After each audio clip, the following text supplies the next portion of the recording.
nous va commencer cette vidéo. 1, 2, 3, 4.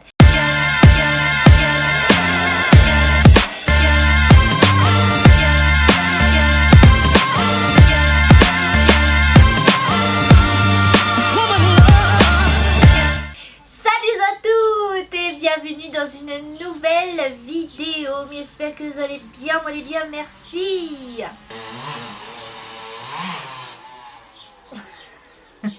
Alors dans cette vidéo spéciale story time, Missa raconte à Zot mon expérience sur mon allaitement.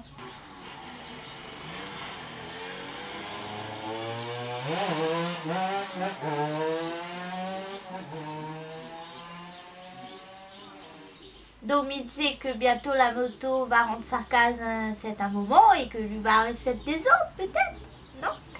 Bon.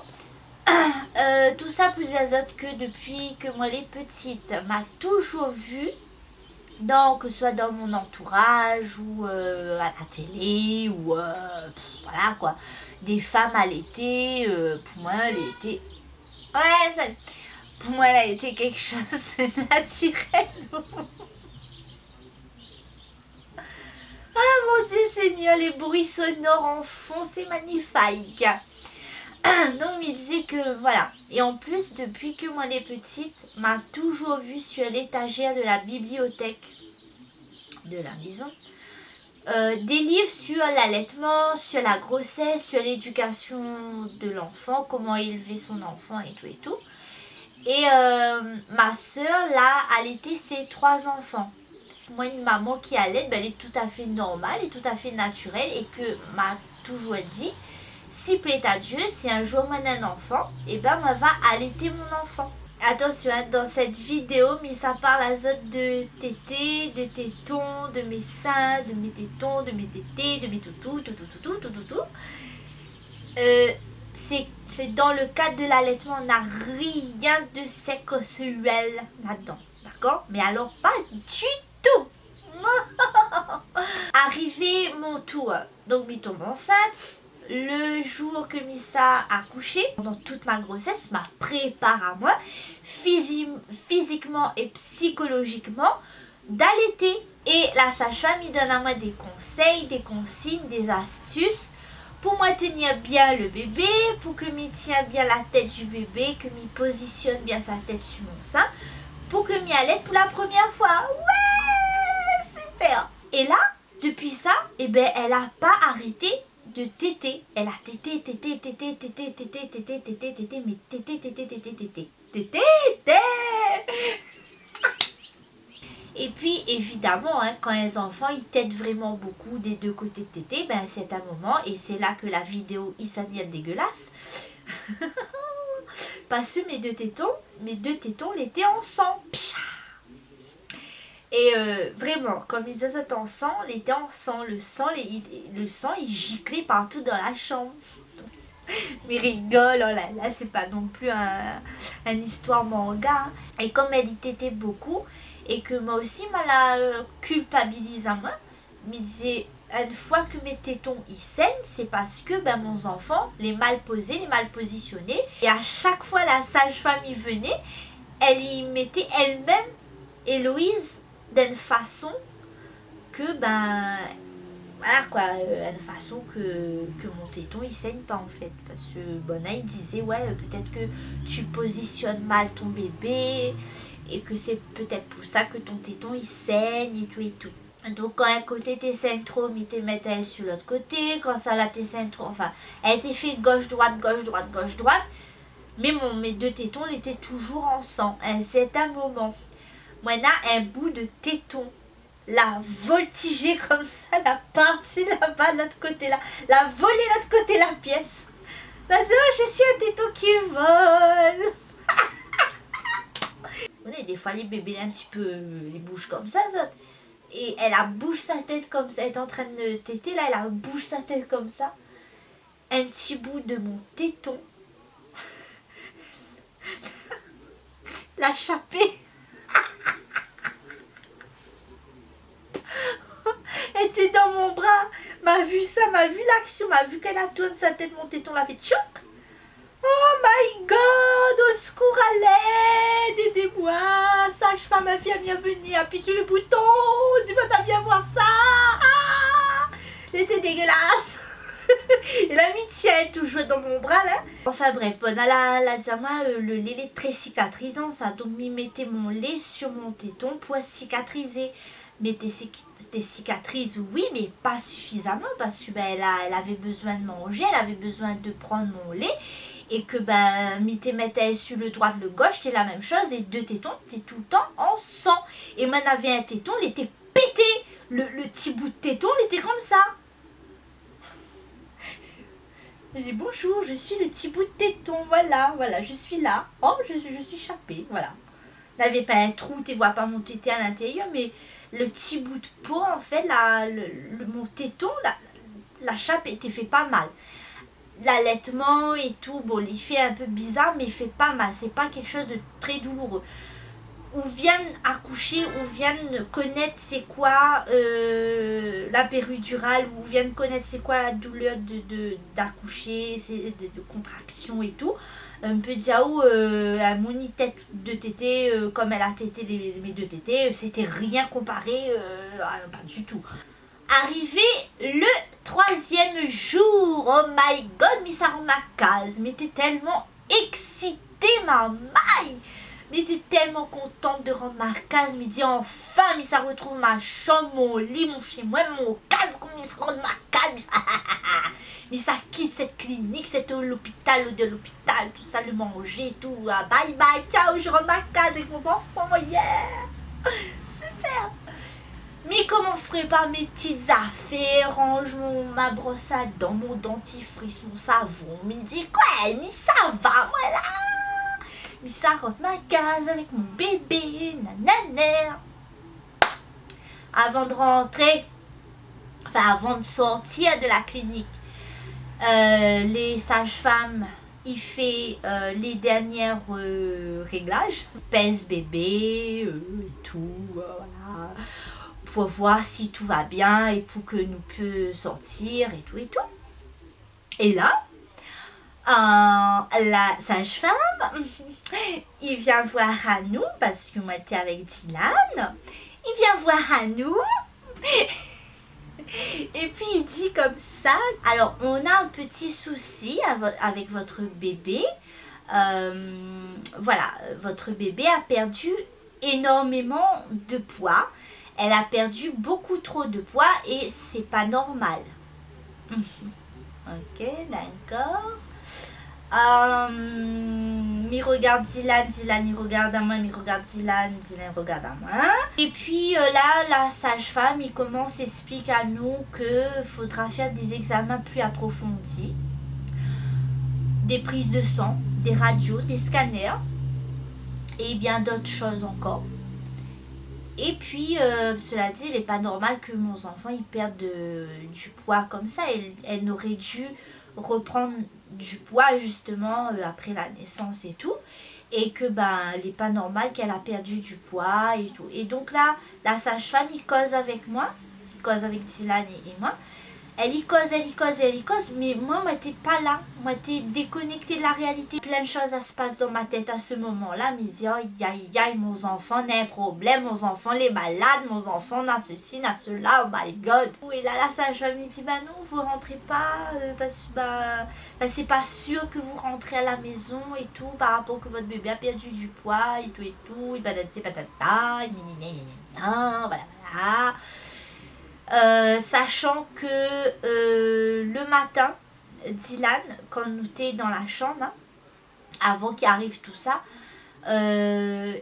Héloïse est en train de pleurer et Dylan, la ferme la réflexion, il a remarqué que Héloïse était blême et que sa lèvre était GSC, sa bouche était sec, très déshydratée. Et que, je sais pas, Lille, il voyait que Héloïse était blême. Et moi, Esther, dans mon lit, moi, t'es allongée dans le lit et tout, on était en train d'attendre que Bonaï appelle à nous pour que nous sortent. me dit, ah Dylan, arrête, fais peur à moi, arrête de dire des choses comme ça, arrête de stress à moi, donne à moi elle, me donne à la fin, viens m'y aller à elle, donne elle, m'y aller à elle. Donc, Dylan avait remarqué quelque chose de bizarre, mais sans plus, tu vois. Et moi aussi, m'a pas voulu affoler à moi, m'a pas voulu inquiète à moi, donc m'a pas fait un compte avec. Super. Il vient d'être maman, les gars. Hier. C'est que peut-être qu'elle a perdu du poids par rapport à l'allaitement. Et que ce qu'on va faire, c'est que vous allez retourner. C'est la lumière de Dorcel. La châle a passé et la lumière l'a éclairé. Parce que c'est une lumière qui éclaire automatiquement. Bref. La sage-femme, il dit à moi comme ça, vous savez quoi, vous allez retourner dans votre chambre et on va essayer le tire-lait.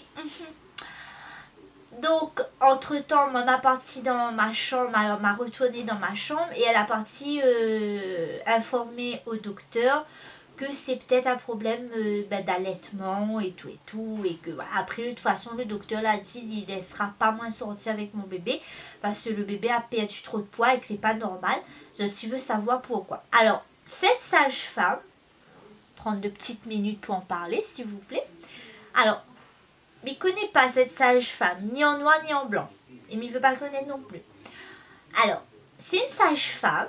Alors, on a les sages-femmes, comme la sage-femme qui a eu cette idée de faire le tire-lait. Et c'est elle-même que l'a annonce à moi que mon bébé a perdu du poids.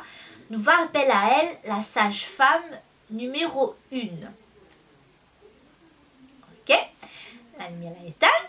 Et la sage-femme numéro 2, c'est celle l'accompagne à moi dans ma chambre et la donne à moi le tire-lait. D'accord? La sage-femme numéro 1, pas rien à dire, très accueillante, très souriante, très chaleureuse. Elle tout de suite, elle y cause avec vous, connaît que, voilà, elle est bien, elle est, je sais pas, ou, même si elle dit des mauvaises nouvelles, et ben oui, elle m'aime quand même, parce qu'elle est souriante, elle est bien, elle est... Voilà quoi, elle est comme ça et tout. Et moi, j'aime ces gens-là, ouais, qui mettent à vous à l'aise, qui mettent à vous en confiance, qui parlent bien avec vous, qui expliquent à vous bien les choses comme il faut, ok? La sage-femme numéro 2, ben, Zoutnenen la Maquerelle. Ah non, ah non. Ah non, franchement, c'est une sage-femme, c'est comme s'il y avait un poteau devant moi. Ni sentiment. Après, ils n'est pas là non plus pour aimer à nous, pour pas aimer à nous, ceci là. Mais après, on a des façons de faire, on a des façons de parler. On a des sages-femmes qui font bien ce travail. Et on est là, ça, les là, les comme ça, les... vous avez pressé rendre votre case. Voilà. N'a ni goût, ni sentiment, n'a point aucun. Votre visage, il est neutre. Tielle, il était déjà placé là. Là, elle a placé le tielle sur mon tété. Et le tielle, là, commence à tirer. Pomper mon sein pour que le lait il sorte dans le tire-lait, ok? Donc le tire-lait il pompe, hier m'a compris tout de suite c'est quoi il se passait. Moi elle est un petit peu bête, mais elle est un petit peu couillonne dans la vie, mais là elle a compris que mon enfant a perdu du poids parce que Néna a un problème avec mes deux tétés, que j'ai un problème avec mon lait.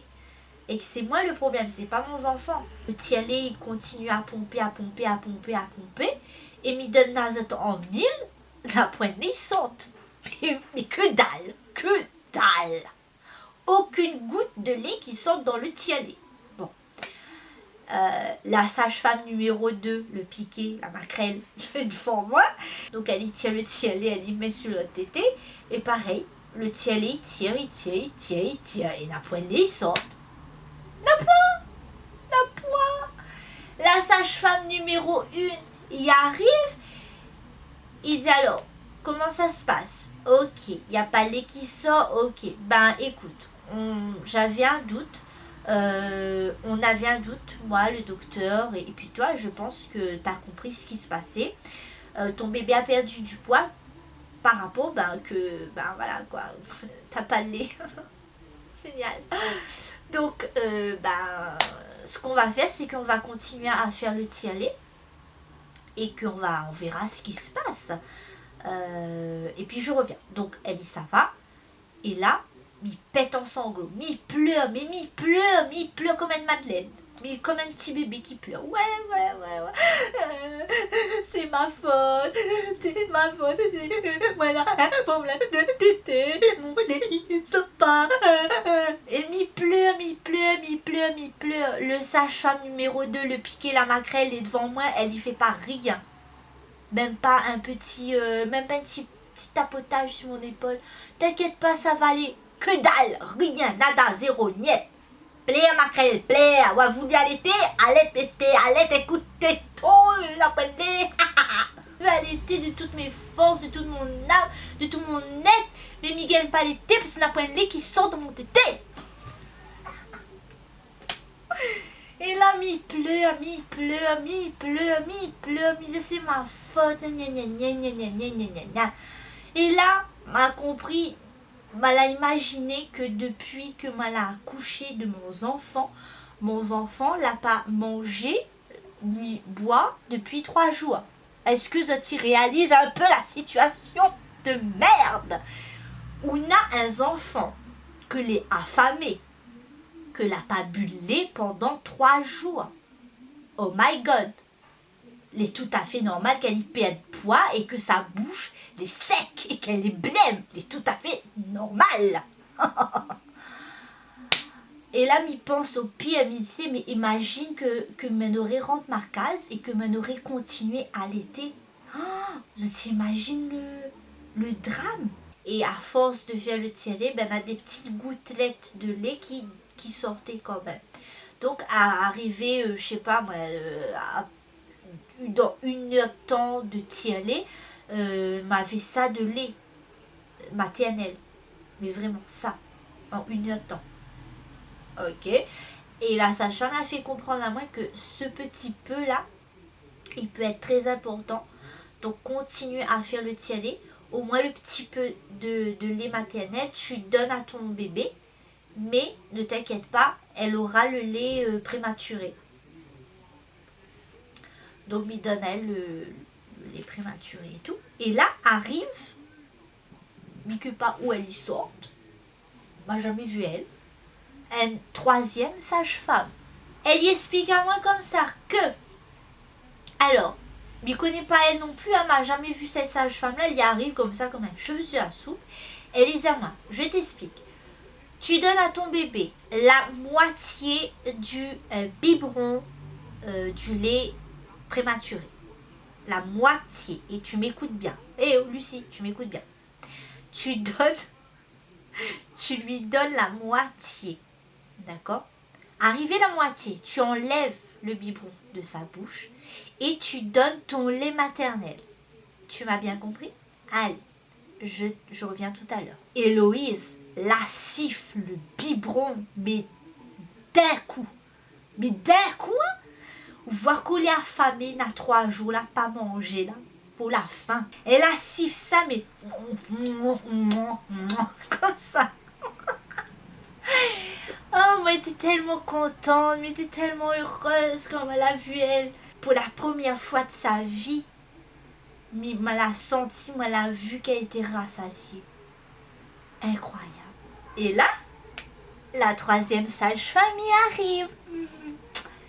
Elle y arrive dans la chambre et elle lui dit, alors, comment ça s'est passé? Tu lui as donné la moitié du biberon? Mais donne à elle le biberon. Elle est pas conne, la sage-femme numéro 3.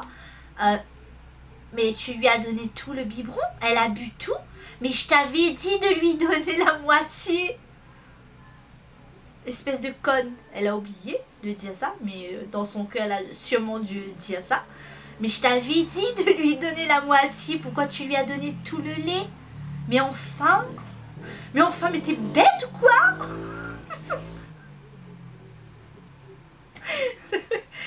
Ok, d'accord, ok. Donc, m'explique elle que elle avait tellement faim qu'elle a bu tout, elle a sifflé tout le biberon, c'est pas ma faute. Oui, mais je t'avais dit de lui donner la moitié.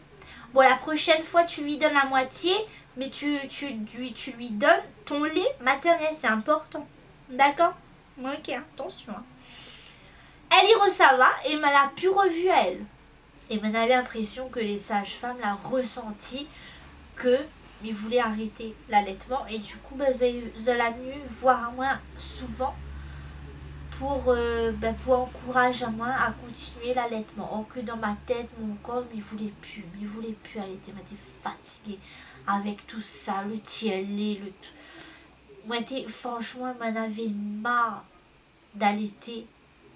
Moi j'étais décapitée, m'avais plus de force pour allaiter mes enfants.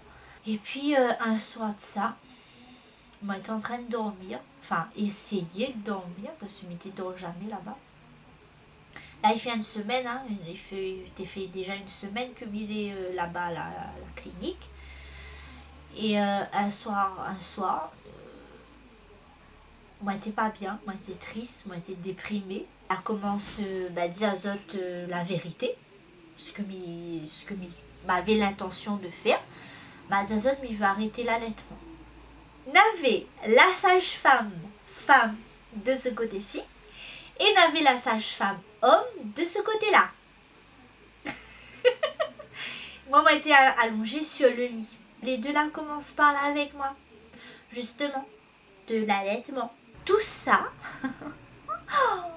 en touchant mes seins. Mais attends, le plus bizarre, c'est que, parce qu'en fait, les deux la mettent dans une tête qu'en massant mes seins, mon lait va sortir. C'était super gênant, ouais. Et maman était là, elle m'était, oui, mais il fait arrêter l'allaitement, je ne comprends pas. Madame, mon lait sort pas. Oui, mais on va te masser le sein, tu vas voir, ça va aller mieux, tu vas voir, ton lait va sortir comme une cascade, tu vas voir. Et là, t'es masse mon sein, t'es masse. Le petit monsieur, le petit sage-femme, t'es masse mon tété, t'es masse mon tété. Oui, mais tu sais, ça peut arriver et tout, nanana. T'es pas la seule, il y a d'autres mamans qui sont comme ça, que le lait sort pas, t'inquiète pas, ça va aller, masse. Le plus bizarre dans cette situation-là, imagine à Zot, je l'ai allongé sur le lit, il y a deux personnes étrangères que Zot ne connaît pas, que l'entraîne ma Zot tété. Et en face de Zot boug, Zot Marie. Dylan était en face, parce qu'il avait resté ce soir-là. Il était assis dans le fauteuil, il était en face, et il était en train de regarder maintenant comme ça. Les deux étaient en train de plotement téter. Enfin bref, à un certain moment, ça a parti. Je dis alléluia, enfin. Et là, m'a regardé Dylan, m'a dit plus jamais, écoute-moi bien Dylan, plus jamais au grand jamais, personne n'y touche mon tété. Cette vidéo s'achève là. J'espère que vous avez aimé ma petite histoire. Me donne à votre rendez-vous jeudi prochain pour une nouvelle vlogation. Comme a commencé la vidéo, il faisait jour. Et là il fait nuit. On s'en fout. Allez, gros bisous, à la prochaine. Baby,